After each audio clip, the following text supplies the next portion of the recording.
ఈరోజు మన movie review అని 'గర్ల్ ఫ్రెండ్' మూవీ. ఈ మూవీ ఆల్రెడీ ఎక్స్‌పర్ట్స్ అందరూ సూపర్ హిట్ అని, హార్ట్ టచింగ్ అని, మళ్ళీ ఇలాంటి మూవీస్ రావని చెప్పేసారు. నేను చెప్పడానికి ఏం లేదు.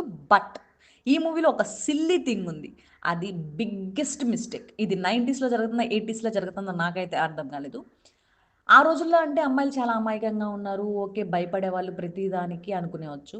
బట్ ఇది ఇప్పుడు ప్రెజెంట్‌లో జరుగుతున్నట్టుగా ఉంటది మూవీ. దాంట్లో బ్రేకప్ సీన్ ఉంటది.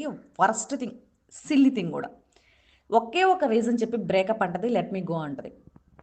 అది నీకున్న బ్యాక్‌లాగ్స్. ఆ బ్యాక్‌లాగ్స్ ఒక రీజన్ చెప్పి బ్రేకప్పు నేను విడిపోతాను, వెళ్ళిపోతాను అంటే ఏ అబ్బాయైనా, ఏ అమ్మాయైనా హర్ట్ కాకుండా ఎలా ఉంటారు?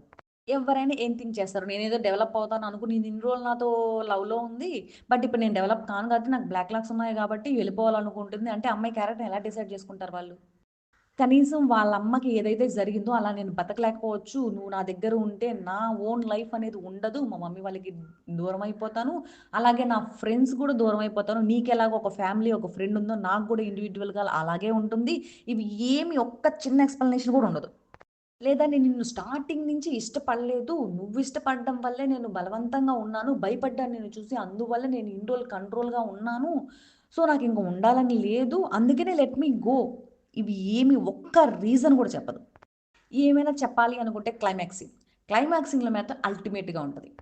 ఈ మూవీలో హీరోయిన్ క్యారెక్టర్ భూమి కంటే కూడా దుర్గా క్యారెక్టర్ ఫ్రెండ్ క్యారెక్టర్ ఎవరైతే చేశారో ఆ క్యారెక్టర్ మాత్రం ఆసమ్ అంతే. అందరూ వాళ్ళ వాళ్ళ క్యారెక్టర్‌కి బాగా న్యాయం చేశారు. బట్ భూమి క్యారెక్టర్ మాత్రం సగం వరస్ట్ ఉంటది. లాస్ట్ క్లైమాక్స్ మాత్రమే సూపర్ హిట్‌గా ఉంటది. ఎలాగైతే 'గర్ల్ ఫ్రెండ్' మూవీ అని లేడీ ఓరియెంటెడ్ మూవీ ఒకటి తీసేసి సక్సెస్ అయితే చేసేసారు. నెక్స్ట్ టైమ్ ఇలాంటి మూవీస్ చేసేటప్పుడు మాత్రం కొంచెం సిల్లీ థింగ్స్ తగ్గించి కొంచెం మెచ్యూర్ మైండ్‌గా ఆలోచించి ఆ విధంగా ఎక్స్‌ప్లెయిన్ చేసి గాని ఆ అమ్మాయి బ్రేకప్ చెప్పుంటే అప్పటికి ఆ అబ్బాయి ఇలాగే గాని బిహేవ్ చేసుంటే సో, అది కరెక్ట్. ఇది డైరెక్టర్ ఫాల్స్, యాక్టర్ ఫాల్స్ అయితే కాదు. బట్ ఓవరాల్‌గా మూవీ అయితే చాలా బావుంది. చూడొచ్చు మీరు కూడా.